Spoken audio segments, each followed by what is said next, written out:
بصي بقى يا قمر انت وهي، انا مهما اقول لك تحفه وواو وعسل، واقسم بالله انا ما هكفي الجمال ولا الطعم ولا الحلاوه بتاعت الوصفتين دول.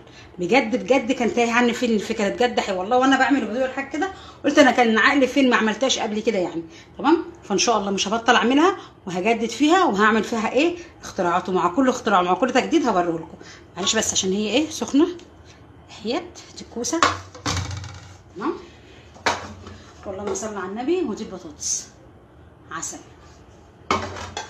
عملنا ايه احلى شويه رز شعريه ملهمش حل تحفه. بسم الله الرحمن الرحيم، اللهم صل على النبي يا بركه سيدنا محمد.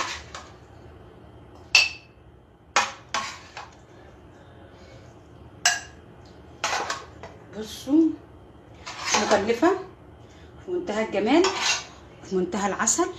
دي ايه البطاطس. تمام، اللحمه ما شاء الله عليها، ما شاء الله ما شاء الله ما شاء الله. دي بقى الكوسه عشان ساعات البتاع بيفصل وانا مش باخد بالي منه العداد.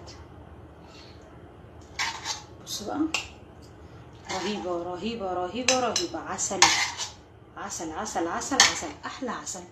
ادي الكوسه اللحمه المفرومه ودي البطاطس باللحمه المفرومه. طب تمام، نعمل كده شويه